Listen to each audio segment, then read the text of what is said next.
honoured guests, ladies and gentlemen, to this debate. I'll explain how it works in just a moment. We are, of course, this House believes that the rise of populism is a dangerous thing for society. Just a couple of opening remarks from me. I'm Nick Ferrari. I'm a British-based broadcaster. I appear on a British radio station called LBC, and I'm regularly on Sky News. Let's talk a little bit about populism. It is an extraordinary phenomenon. In the UK, it's led to the creation of such things as Brexit and Nigel Farage. A seriously frightening, unstoppable, nail-biting ride where, frankly, no one knows it will end. Brexit's pretty scary, too. In the US, with the announcement that yet another person has gone from the White House overnight, it's been credited with the creation of Donald Trump. And when you consider yet another firing, that's 2 this week, he has now achieved the same staff turnover ratio as your local branch of Pizza Hut. The good news is we might be inching towards some kind of peace. There is a summit with the leader of North Korea. He said, "I am ready to meet with that damned idiot," said Kim Jong-un. Across Europe, we've seen populism as well. In Italy, the elections have really not put together a winner. Everyone's at sea. But there is good news. Berlusconi has offered to arrange the after-party, so they're excited about that. And in Germany, well, we finally got where we need to be. Angela Merkel has put together a government, but she has been looking seriously fraught, depressed, and angry. Come to think about it, she always looks seriously depressed, fraught, and angry, so no change there. So that is what we are discussing, populism. I will ask you in a moment how to vote, because the idea is obviously you vote as you see it at the moment. And then these 4 expert debaters and orators, who I'm going to introduce you to in just a moment, and then you get the opportunity to vote. Now, what's interesting here, it's the swing that will determine who is triumphant, who is the victor, who goes away with the spoils. So it's not just who wins, it's who might get the biggest swing, if you see what I mean. I might explain that a little bit later. So this is what we need to do now. You should all have a clicker by your side, and I will read you, and it will come up on screen. Here we are. It's A for B for against, and C undecided. That could be interesting. So let's ask you to do that now. This House believes the rise of populism is a dangerous thing for society. Honoured guests, ladies and gentlemen, I wonder if you could press your button now, and we will see where we go. Thank you very much. So that's A for populism is a dangerous thing, and here we go. So I must write this down, actually. And 67% are saying for. 14% are again, and we have 18 in play. Okay, thank you very much. Does that add up? Have I got that right? There's one missing, isn't there? Oh, no, that's right. No, that done that. Does that add up to 100? I don't know. I didn't do maths. We move on. And how helpful it is for the organisers to have me wear this as well on such a blistering hot day. Let's hope I can get through all of this. I am sweating already. Almost sweating as much as a pregnant nun. So let me introduce you to the speakers, and what a panel we have. Now, some people are fortunate enough to go to Oxford and some to Cambridge. Well, this professor's been to both, and unlike me, it wasn't just for day trips. He's also been to Harvard as well, for good measure. Your appreciation, please, for Professor Simon Schama. Geoffrey Canada is President and CEO Harlem's Children's Zone. His work has earned the respect of so many, including former President Obama. And it's fair to say, alongside the resident Sylvias and the Globetrotters, he's one of the most famous things to ever come out of Harlem. Oh, and one of his brothers played for the Globetrotters too. Appreciation, please, for Geoffrey Canada. Here we are. Now, let me introduce to you Mina Al-Oraibi, who's editor-in-chief of The National in Abu Dhabi. Mina is a Yale World Fellow and advisor to the Global Dignity Day movement. And she's told me just now they are reviewing President Trump's application. Your respect and admiration, please, for Mina. And last but in no means least, someone with whom I talk quite regularly on my radio show, Robert Halfon is a Conservative MP in the UK. You probably have to live in the UK to fully respect Rob's indefatigability and campaigning. But it's safe to say that if you do live in the UK, the reason that your petrol or diesel is the price that it is and is pegged there is down to Rob's campaigning. And by the way, he has promised me a full tank of unleaded for that. Your appreciation for Rob Halfon, if you would, please. It's very simple. Each of these 4 get to speak for 7 minutes, and I would respect you come in at around 7 minutes. You might hear me murmur 1 minute to go when, guess what, there's 1 minute to go. And then, of course, there are questions. Now, we want as many questions as we can. If you raise your hand, someone will come speeding to you with a microphone. We'd ask you to make it a direct question as you can and possibly focused at a particular person. Professor, when you said this, or doctor, when you said that, or whatever, and then we can move on and obviously get an answer. Teams, you now to think amongst yourself who will have the final riposte for everything you've heard. So elect one of you. It might be the one who starts, it might not. It's down to you for a final couple of minutes, and then we move to that all-important vote. Enough from me. Let's read the motion again. I'll invite the professor to get things moving, if we may. It is, of course, that this House believes, I'll read it again for you now, this House believes the rise of populism is a dangerous thing for society. Your appreciation as it all begins. Thanks again. Simon Schama. Professor, thank you. Dr. Johnson was famous for saying patriotism is the last refuge of a scoundrel. And were he to be alive right now and sitting where our illustrious chair is, he would say the same thing about populism. It's based fundamentally on a lie, and the lie is embedded in its own nomenclature. If you look at its leaders, it tells you absolutely everything about it. Nigel Farage, their whole notion is that they're embattled for the people against the elite. Nigel Farage was a city trader. Donald Trump inherited his wealth. Steve Bannon worked for Goldman Sachs. These are not horny-handed sons of toil. They are rich people who've decided to juice the pump by finding scapegoats for structural problems that are occurring in the economy and society. So the first thing they do, actually, essentially, is distort and destroy the truth about themselves. Essentially, what they do is actually make use of a particularly difficult structural situation. There are all sorts of structural problems that are happening in the economy all over the world. For example, the replacement of coal by renewable sources of energy and by the cheapness of natural gas, but doesn't prevent Donald Trump, our champion of the people, promising miners that they will get back their job, very few of whom have actually got it and are likely to get it. Doesn't prevent him to go to a factory like Carrier Air Conditioning, actually promising to save their jobs, only to discover, what a surprise, not very long afterwards, hundreds, indeed almost 1,000 jobs disappear off from his promises and from the place of manufacture. And above all, why it's so dangerous to society is that the oxygen of populism is hatred and division. It's always someone else who's to blame for these problems. And populism, from its founding in 1890 under Tom Watson in America, blamed blacks and Jews. Populism in its marrow is racist. It's about us and them, as it was in the Trump campaign. It's about us and them for Viktor Orban in Hungary. It's all the fault of George Soros and sinister international conspiracies, a code word, of course, for the Jews. It's in its marrow and its DNA, it's almost always anti-Semitic as well. And it very seldom ever actually, apart from not respecting the truth, proposes positive solutions to all of this. It falsifies history. That's another piece of characteristic about all true populist movements. From Brexit to Viktor Orban's extraordinary defense of the Christian mission of Hungary against the Ottoman Empire, to Erdogan, doesn't prevent Muslims from being populist either, Erdogan's bizarre distortion of Ottoman history. The idea is to present a vision of the past, which, as an historian I can tell you, is untrue. When there were no nasty immigrants around, there was a homogeneous, monolithic, pure people, and the purity of that people is to be reasserted. In order to do that, how am I doing?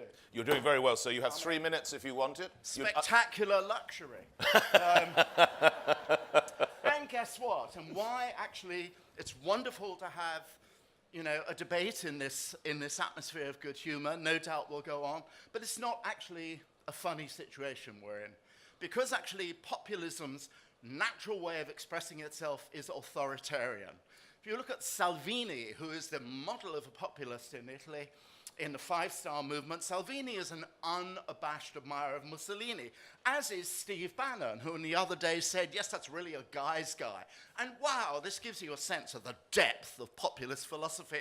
What a fashion sense Mussolini had. The notion is that you do not actually embody populist philosophy, populist politics, except by the assertion of a heroic strongman. And that strongman is in a position, essentially, to damage the institutions of democracy. Donald Trump turns everything on its head. So actual news reporting is fake news. He also is sort of casual about lies. Just the other day, another populist move. He chuckled at the notion that he'd completely made up all the data about trade deficit and surplus. About a minute, with Simon, Canada. if you would, sir. About a minute to go, sir. Thank you. Okay.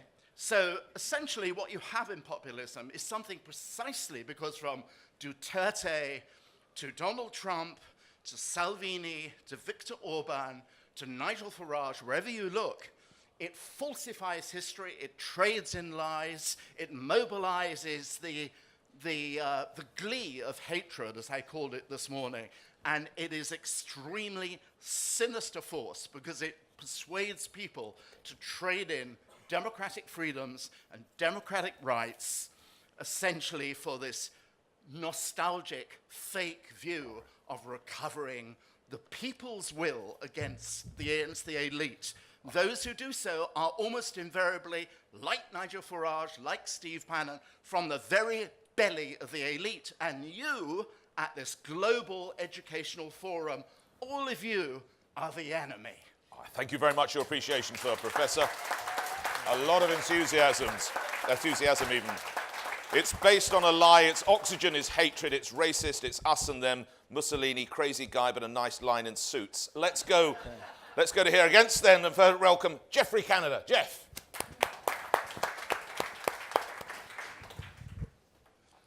I listened to the professor and I thought I was on the wrong side of so I think I'm on the right side. It's not too late. Let me start off by saying there's some really dangerous things which get associated with popularism. You get the anti-immigration, you get xenophobia, racism, you get this undermining of democratic values and institutions and norms. These attacks are indefensible. I'm not going to come before you and say that there's anything good about that. But I am going to suggest to you that you not confuse the symptoms with the disease. We talk about populism and we begin to talk about the people who have captured the imagination of an electorate. But we forget about the electorate. Why are people so angry that they are willing to throw off both sides of the equation? They're not going with the conservatives, they're not going with the liberals, they're not going with the Republicans, they're not going with the Democrats. Why are people, masses of people, rejecting the status quo of today's politics? I'll tell you why. Because it has failed them. It has failed them miserably. There are huge numbers of people in our world who believed in a system that they were going to get people to represent them, and what have we seen? We've seen unemployment, the highest we've seen since the Depression. We have huge numbers of folk who have no hope for the future. Their wages have stagnated. They've lost their jobs. They don't know where their children are going to go to school. They can't afford college, and they're looking at politicians for help. And have they gotten help? Not for 5 years, not for 10 years, not for 20 years. There's been no help. No help. These people feel totally abandoned, and they're looking for someone to save them. So what happens?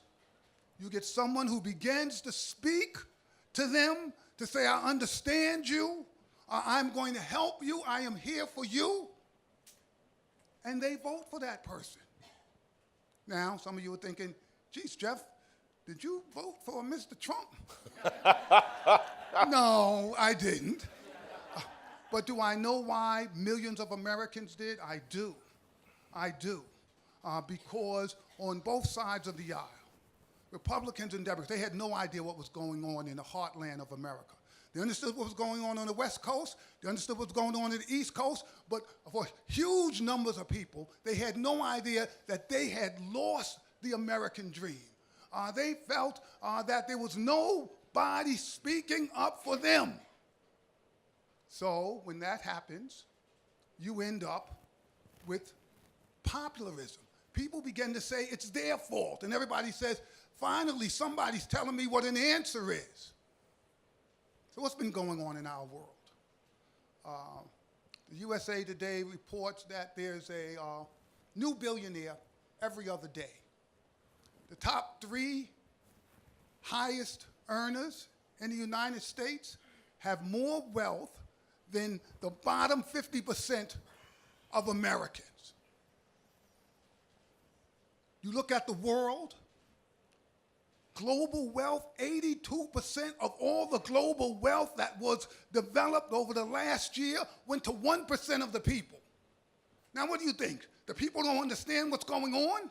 You think it's better when the conservatives are in or the Democrats are in? You think any of those people get poorer? You think anybody says, oh, finally we see why we don't seem to make it, but this group seems to do quite well no matter who's in office? And what do they want? They want a flamethrower. They want somebody to come out and say, oh, this is outrageous. We can't continue to have this kind of oppression. We got to do something. And they end up with false prophets. But don't get stuck on the prophet. Let's focus on what the people feel like is missing in their lives. You know, this is the canary in the mine shaft. Now, you all are too young to know about that stuff, but before we had all the fancy equipment, if you were digging a mine deep into the earth, at any given time, gases might come up that would kill you. They were odorless, they were colorless, you would just die. So what did they do? They got a canary because the canary's lungs were more sensitive. And they knew if that canary fell over, that they should get out of the mine. One well, minute. Guess what? One minute, Geoffrey. Thank you. Popularism is the canary. It is telling us there is evil gases coming up and people are ignoring it. A lot of you are like animal activists. You're worried about the canary. I'm worried about all the people who feel abandoned and lost. We need to remember, if we don't deal with the people and handle the issues they have, we will continue to have folks who come up who claim to speak for them while everybody else ignores them. Popularism is a symptom of a broken system, and thank God we have it, because it is still democratic. It is still, the people voted this. No one snuck and changed the ballots. People voted in democracy and said, this is what we want. Why did they do that? We better listen to this. This is serious. We need to do something to change what's going on and not worry about whether or not popularism in and of itself is an evil thing. With that, I rest my case. Thank you. Thank you very much, Geoffrey Canada. Don't confuse the symptoms with the disease. It's a canary in the mine shaft. People have been left behind, and no surprises, Geoffrey did not vote for Donald Trump. Well, follow that, Mina Oraibi, if you would. Your appreciation for Mina, please.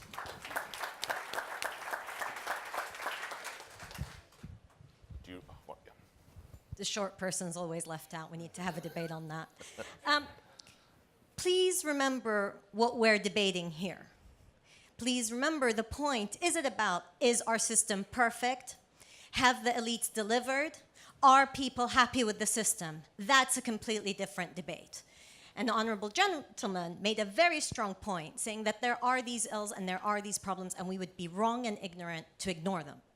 What we're debating here is that populism, is that identity politics, is that driving a wedge between me and Simon, because I'm a brown Muslim woman and he's a white man, means that we can't get along. That is what we're debating here. Populism is a convoluted topic. People will define it the way they want to. They will say, well, populism means that you are giving the people what they want. But at the end of it, what we're actually seeing is that people who are just against the system, but what are they for? We have to build a future where we agree what we are for and what we want to build together. And that's part of the reason we're all here at this great forum. What worries us about populism is that the focus is on what divides us and playing on those emotions and grievances to say reject the other, rather than actually giving us solutions. Added to that, the problem of populism today, I'm an Iraqi Brit, so as a Brit, I will speak here about Brexit and what it brought, was actual lies. We now have people in government who lied to us, saying that, you know what, there's going to be £350 million coming into the coffers if we leave the EU. As somebody who is so proud of the NHS, I'd vote for that. But we knew those numbers were not real. Many people ended up voting for Brexit also because they want to take back power from Brussels. That's fair. That's a different topic from saying, I am against the immigrants that were put on a poster by Nigel Farage claiming that that is what the EU is leading to, forgetting the actual borders we do have in the British Isles.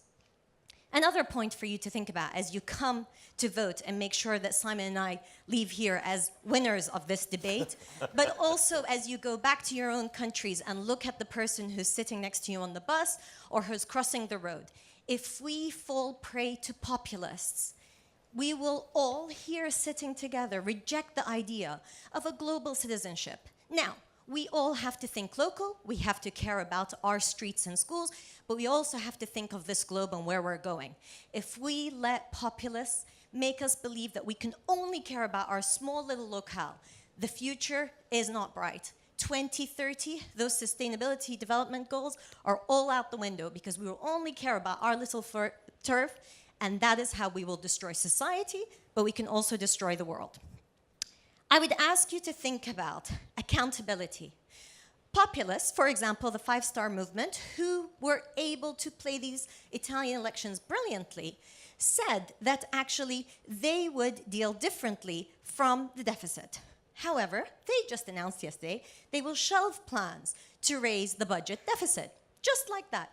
I win an election, and elections are important, and democracy is good. However, you can't promise me one thing and then come into office and decide to change it. And that's what we've seen time and again, coming from populists who will say one thing and deliver the other.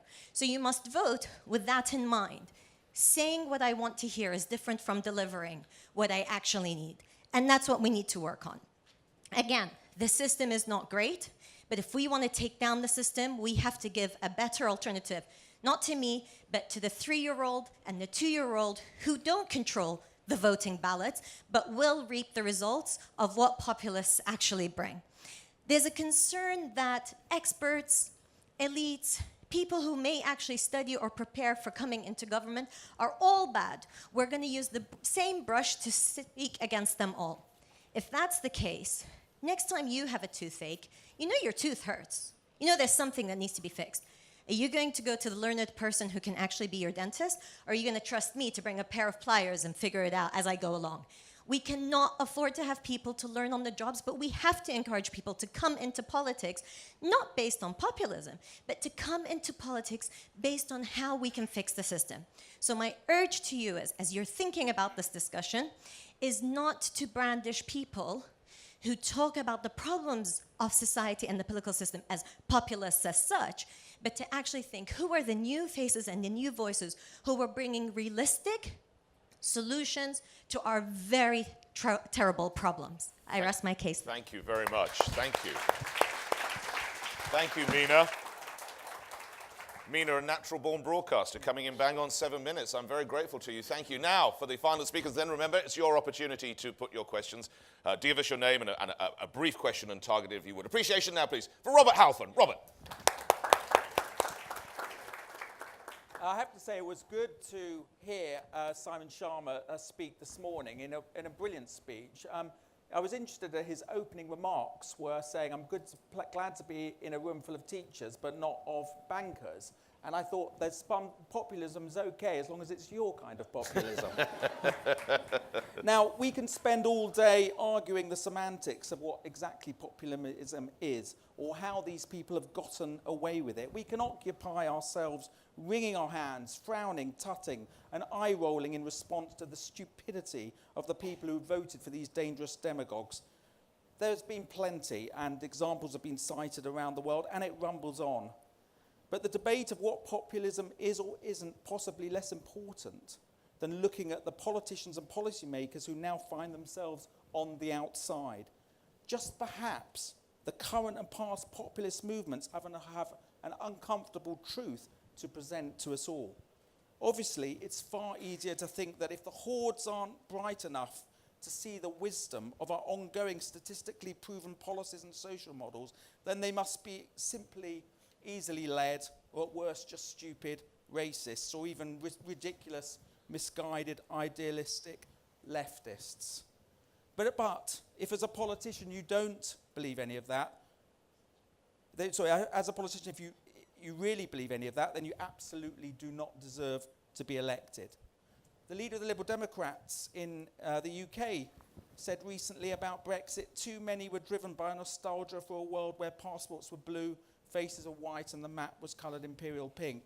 But the real reason for Brexit was quite the opposite. Voters, often working class, were being left by globalisation and are yearning to take control. And I voted Remain, but I learnt this from my 68% of my constituents who voted to leave. And they're not racist people by any shape or form. And by disrespecting the electorate in this way, we fall into the trap of becoming the same simplistic mindset that we condemn. We adopt a rhetoric filled with equally thought-stopping phrases that we suppose are employed by the people and movements we claim to fear. And as politicians and policymakers, it's worth looking at where we failed those who've elected us. What is it about society we've been responsible for creating that has made so many people feel that they are outsiders? Have we genuinely listened and responded? Have we served with authority or become authoritarian? Technocrats raving about the IMF and the strength of the pound in elections is not relevant to people who are struggling. These people's lives are tough enough as it is, and you present them with a spaghetti of acronyms of the OECD, of the IMF, the EU, telling them how their lives are going to get worse. Well, how can it get worse when they're struggling enough as it is already? How can they even understand the acronyms that are presented to them? Now, we can accuse the likes of Farage and Trump and their cohort of isolationist policies and pulling up the drawbridge. Or we can realise they're popular because they actually represent democracy, even if I may not agree with it personally, and an authenticity. There's a reason why people are going back to traditional phonographic records, away from MP3 downloads or the book as opposed to the Kindle. Authenticity of sound and reading triumphs over the shiny state-of-the-art of blandness. In Britain, we've long championed equality and celebrated our diversity and the acceptance of our individual within society. But this has to be a reality, not rhetoric. So policymakers must look at where in education and into the workplace these ideals are no longer being addressed, where people are becoming dehumanized and feeling that their own authenticity and voice is being ignored or demeaned. 1 minute, Robert. We can sneer cynically at a political party in Poland for being populist or offering childcare benefits that people clearly want and need. And I'm not suggesting we start killing drug dealers, as is currently being government sanctioned in the Philippines. But it's worth remembering that this populist Duterte's government has the highest satisfaction level ever recorded. Their leader may be frightening to some in the Philippines, including myself. But he was elected because many people are already living in extreme fear and no one else appeared to offer a solution. For many voters, populist candidates are able to verbalise all the gut feelings that people have been unable to express themselves to a distant, moneyed, technocratic, separately educated class that have failed them politically and on a deeply personal and human level. Instead of complaining how terrible this is, now's the time to recognise that populism is a symptom of the failures of the political class.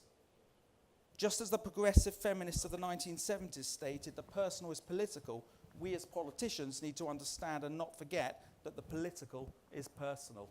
Robert, thank you. Appreciation for Robert Halfon, who talked of the importance of globalisation, not disrespecting the electorate and the tough lives they lead. Now, this is where you get involved. If you'd like to raise your hand, there's a gentleman here in glasses. If we could get a microphone, if I could take a question from you, sir. We have someone with a microphone. Do we have someone with a microphone? About that gentleman there, waving his hand in a blue shirt. Wait there. Yeah, you go to him. And then perhaps, how many microphones do we have? Just the one? Two? What about the lady in front there, in front row? So we'll go, actually, ladies first. I'm sure you'll respect that, sir. Madam, your name and your question, if you would. All Right, very quick question. My name is Ulrike from Guide and Lead. Short question to Geoffrey. So do you think that populism is actually a chance for society? Because now intellectuals woke up to the issues of the followers of the popularists? Geoffrey, I'm going to take the other question. You'll be up in a minute. Let's take you'll answer Aluka in a second. Thank you, Geoffrey. Aluka, thank you. Behind Aluka, your name, sir? I'm Bobby Ghosh. Hi, Bobby. My question is to the Right Honourable Mr. Halfon. Yeah. How can you justify, how can you say that people are disrespecting the electorate when they criticize the populists, when the populists essentially win their elections by lying to the electorate, which is more disrespectful than anything else I can think of. Isn't that the most disrespectful thing you can do to an electorate, which is to raise false hopes by putting out spurious statistics, as the other side has demonstrated, and then having them vote for you and then taking no responsibility? What is more disrespectful of that? And if you don't mind my pointing out, Mr. Bobby. Speaker, that really vinyl record players, that vinyl records is your example, that vinyl records are being bought by the super elite of the country, not, I submit, by the kinds of people who vote for Nigel Farage. Okay, all right. Thank you very much indeed. They're in dire straits, is what he's saying, I sense. Just checking you're still with us. Geoffrey Canada. Can we get a mic, please? They're trying to silence you. It's the Kremlin, Geoffrey. Yeah, Putin's ordered it. As long as that's the only way he silences you, we'll be all right. Let's try again. Geoffrey Canada. Thank you. The question was, do I believe that the current rise of popularism is going to wake up Yes, a chance for society. the society? Yeah. My answer to that is I certainly hope so. What has happened in the past is that these movements have come and people have not, the traditional parties have not responded to it. They have not decided we better go out and listen to what folks are saying. And I have a feeling that that could be repeated again. Do I believe right now there are a bunch of people trying to figure out what happened in our middle part of our nation and the southern part of our nation in those rust belts? I absolutely do. And I think both the Republicans and the Democrats are rethinking how they're going to position their message to those folks. Okay. Now, do I think that they're going to be radical enough to move that crowd? I'm not sure. I will tell you this, though. I believe that if Bernie Sanders had won the nomination, that he would be president today. I think he was speaking to a group of folk who felt left out. And I think that that's what's been missing. And I'm hoping that we'll see politicians go back to those places that feel abandoned and begin to speak to those people. Geoffrey, thank you very much indeed.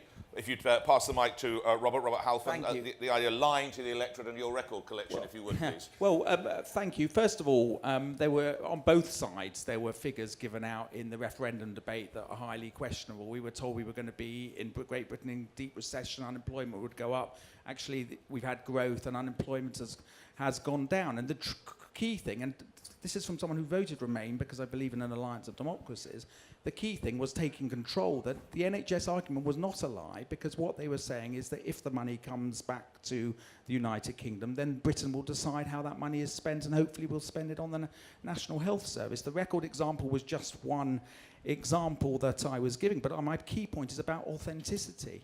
Authenticity, that's why these people are being voted in, because whatever their backgrounds may be, they appear to the public as authentic, and like you, Boris Johnson. and what you should what you should say is not about the undeserved. It's the political classes of all parties, mainstream parties across the world, that have let down and left so many people behind for one reason or another. They're the people who are responsible for this. Right. Robert, thank you. Questions? I'd like to take questions from this side, so keep your hands up if you have a question for this side of the House. And there's a lady, if could you, in a dark top there. Yes, that's great. And we have another question. What about this gentleman over here with a black suit with his hand up there and I think a pink shirt? Or it might not be pink, I apologise, sir. Anyway, we'll take the lady. It's a very nice shirt anyway. So we'll take the lady first, if we may. Thank you. Hi, your name? Nadia. Nadia, thank you. And my question is for Simon Schama. I'm actually interested in the roots of populism. And I wonder, does the application of modernism as a current pedagogical foundation for teaching the humanities actually perpetuate populism? Essentially, are we teaching our children through history, geography, and citizenship to be a populist? Interesting point. Hold there if you would, Professor. We'll take the next question, then we'll ask you to respond. Sir? Well, I'll take the next sorry, question. That's all right, Professor Simon, thank you. Sir, your question. Thank you. Eric Dietrich from New Hi, York Eric. University. We've heard a lot about populism in North America, the United States. What about the rise of authoritarianism in other parts of the world? The removal of term limits in China, what's happening in Russia, North Korea, other places. How is populism interacting with authoritarianism? Eric, thank you. Professor, if you take the first question, if you would. Oh, well, I wouldn't for a minute say that populism actually is exclusively responsible for authoritarianism. Chinese authoritarianism was inherited in the first place from Mao Zedong, and before that from the long tradition of imperial autocracy in China. However, is new populism, which is what we're debating, enabling the rise of new authoritarianism? Absolutely, it's our case that it most certainly is, because it's all about charisma, it's all about instinct, above all, it's about patriotic chest beating. I just want to go to your point as well. It seemed to be a very good question, but I didn't quite get the premise that we have a kind of modernist pedagogy. History, I mean, I think I know what you mean, but do you actually mean kind of post-structuralist theory and so on? Is that, yeah? Nadia's shaking her head. No, she's shaking. Nadia, do a Professor, Nadia. Nadia's nodding. No, Nadia. Essentially what I'm referring to is this idea that, one, there's a linear progression and a consistent progression, because if you look at most history syllabuses, it's like, first we did this, and then it got better, and we did this, and then it got better, and then we did this. And secondly is an us versus them, or a other focus in especially geography and citizenship courses, where in Western schools, British, American, Canadian, Australian, when we're focusing on questions such as poverty, there tends to... I do understand, sympathize. I don't recognize that at all as a main problem, I have to say. You know, for example, if you're teaching American history, everybody in an American high school classroom recognizes the occasional blip, like the American Civil War. So I absolutely don't think there's kind of linear simplicity leading to... Populism is based on a falsification of history. Above all, one of the falsifications is actually that the people always vote populist. Hillary Clinton, you know, for whom I don't have very many briefs, won 3 million more votes than Donald Trump. The reason why we have populist sovereignty in the White House is because of the bizarre anachronism of the Electoral College. Geert Wilders did not win the Dutch election. Marine Le Pen did not win the French election. Essentially, populism is a scam by the wealthy. We know what populism does. It does the tax cut. Is the tax cut the only legislative achievement of Donald Trump, that populist, likely to benefit all the people who are, you know, who absolutely have been betrayed by politics of the last 20 years? Of course it doesn't. It's grotesquely inequitable. It'll make those inequities even more. It will stoke the anger. But hey, this is a government which has, you know, real sons of the people like Wilbur Ross and Steve Mnuchin and Scott Pruitt, the lobbyist for these. The whole thing is a gigantic con, and if we want to be cons, perish the world. Professor, thank you. Let's come for more questions. I think there's let's come up here. Let's come up here. And we'll have a question from a gentleman here in a beige jacket, and then a question from a lady right in the back row. So let's go here. Thank you, this gentleman, sir, with the blue shirt, and then the lady right in the back row, if you would. We'll take... Pardon me? Pardon me? Thank you. Yeah, we'll take this one first, as he got the mic first. Sir, your name? Much. Gerard, I'm a journalist. To my colleague from the National, a question. You said populism is about dividing the people. Donald Trump's slogan was, "Make America Great Again." Is this dividing people by making a nation great again? And by the way, what was Hillary Clinton's slogan? Anyone? Anyone? You forgot it because it was so weak. It was stronger together. It meant nothing. Hillary Clinton called the voters of Donald Trump a bunch of deplorables. This is dividing, by the way. And Mr. Speaker, with all due respect, since you pointed your finger at the Chancellor of my country, If I have the choice between a clown who lies and a politician who looks serious and tells the truth, I prefer the latter one. All right. Thank you. Good point. Well made. Thank you. And your question at the back. If I could have your name. My name is Mariam Ismail. And I just want to say that there's one... I think democracy is... Who is your question to? Sorry. My question is to the populist side. Mina side. Mina again. All right, yes, Mina. Democracy is just too hard these days. It's too hard to keep up. Okay. You know, I think that's the problem. That's why populists are coming up. Okay, democracy is too hard. Mina, you have to respond to those two, if you would. Thank you. So I apologize to this side because I'm going to address the questions directly. The problem is that for those of us who speak out against populism, people assume we're defending Hillary Clinton or others. The point is, stronger together is an important slogan because actually when we are together, we can be stronger. It's not savvy. Perhaps it worries me because I think Hillary Clinton probably spent a lot of money on the PR campaigns. Any problems with populism are not a defense of broken politics. Again, please focus on what our debate is about, but that's a conversation I'd be happy to take outside of the chamber. Democracy doesn't have to be the solution for everything. I agree personally that there's different ways of how you can actually rule a people. What's important is that you don't manipulate elections where they do actually happen by lying or actually playing on people's grievances without giving them solutions, rather than just telling them to be against something. But, one sentence, because there's so many people want to have a question, if you would. Thank you. All right. Okay, thank you if you would. Again, thank you. Not to defend Obama. Thank you. Right, stronger together. I thought that was Tesco's campaign, so what do I know? Let's get another question. There's a lady here in a green top. I'm going to go to you, and let's have another one. There's a gentleman in a grey sweater there. I'll take the lady of your name first, please, madam. Sana Manderlini from the International Civil Society Action Network. There seems to be, you guys... Who are you addressing it to, Sam? Well, it's slightly a question for both of them because there's ambiguity. Geoffrey, you're going to go on this first, sir. Go ahead. You're focusing on the populists, if you want, or the leaders that emerge, and you're talking about the public that's out there.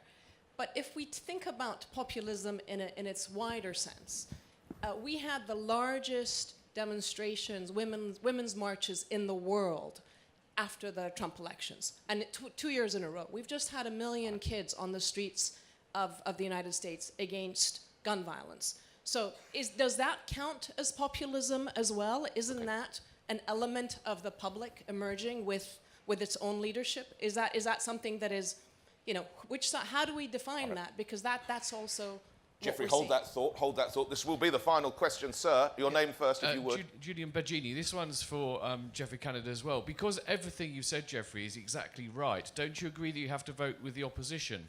Because essentially, what you've said is that there is a genuine discontent and justified discontent. And the reason populism is dangerous is because the people who are channeling that have got all the faults that your opponents have pointed out, and that the people who are not addressing that are the people who are not the populists. So the populists are fueling the anti-populists are adding to the danger because they're not recognising what the canary in the coal mine is pointing to. Julian, thank you. Just before you answer, Geoffrey, each team, you have to decide among yourselves who will have 3 minutes as a sort of wrap-up, and that's going to take place after you, Geoffrey Canada. All right, thank you. Are there movements that I think are being stimulated by the extraordinary excesses of this administration? I sure hope so. I think that one of the good things about having lousy populist leaders, right, is that they expose themselves and they expose the fallacy of many of their arguments, the lying, the bullying, and you want to see the good forces rise up and say, that's not who we are.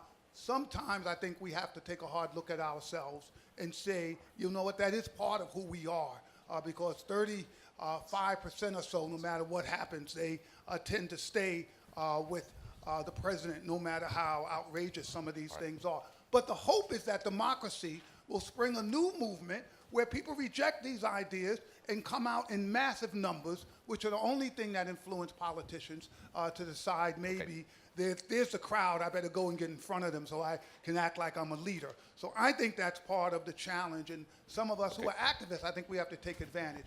Should I not be arguing the other position on this?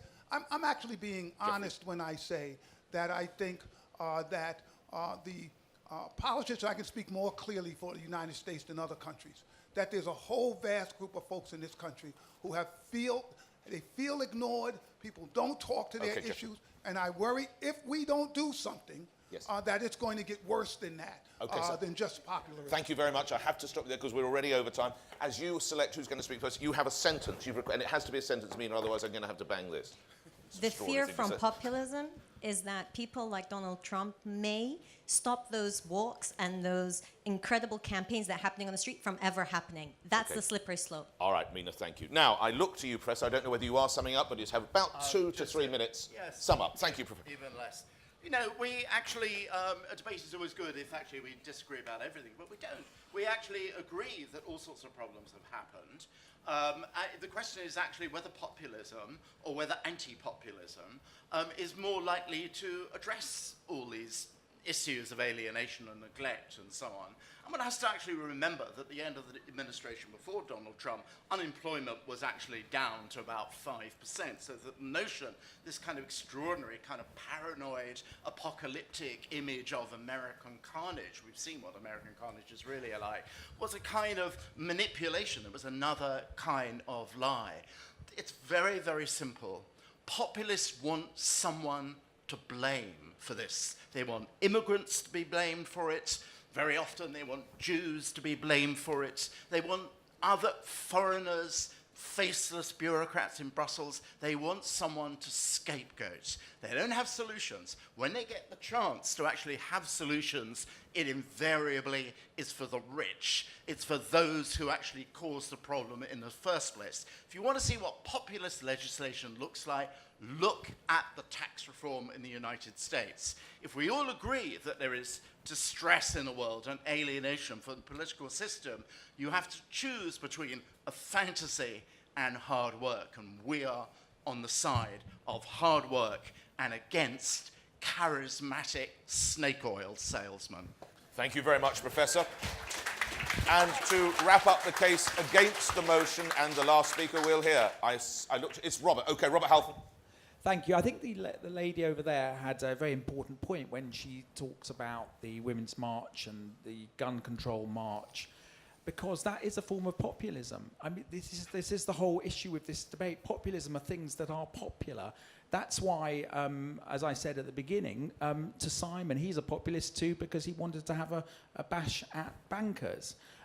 And what we need to understand here is that what the public want popular policies. Nick talked about the fuel campaign that I did, and that was, for many, many years, government put up fuel duty. It was just something that always happened. And then I found that people were sleeping in the car parks at McDonald's in my local constituencies, in my constituency of Harlow, because they couldn't afford to go home. And I realised how big and how serious this issue was. And so the government did a popular thing by freezing fuel duty since 2011. That is populism. What we need to understand, as I reiterate again, I was a Remain voter, but I have listened to my 68% of constituents who voted to leave, and the majority of the country who voted to leave, is that politicians from all parties were not answering their concerns. As my esteemed colleague said, you are focusing too much on the canary. You are not asking the questions of why are people voting for populism in the first place. And if we really want to change things, we should defend populism, but make sure we get the right policies and the right people to ensure that actually their views are reflected. Robert, thank you very much indeed. That's Robert Halfon, thank you. So now, and we're just a little bit over time, so we'll move straight to I now read you, of course, the motion again. I then ask you, remember, we're looking for the swing here. That's what makes this particularly interesting. Is the rise of populism a dangerous thing for society? If you can take your clicker again, I remind you, as I recall, is one is that you are for that motion. 2 is, or B, I'm so sorry, 2 or B is that you are against. C and 3, you are undecided. Honour guests, ladies and gentlemen, please press your buttons now. And remember, we're looking for the swing. It was 67 for, 14 against, and 18, as I recall, percentage in play. Tom, you're going to work out what the heck is going on. So if I look at that, it's against a one. It's against a one. So to sum up, while the motion is carried, I have to say that this House, as regards the debate, has been one for those against the motion, Your appreciation, please, for Professor Simon Schama. Thank you so much. Mina Oraibi, Robert Halfon, and Geoffrey Canada. If you've enjoyed it, I've been Nick Ferrari. If you haven't, I'm Jerry Springer. Thank you very much indeed. Thank you.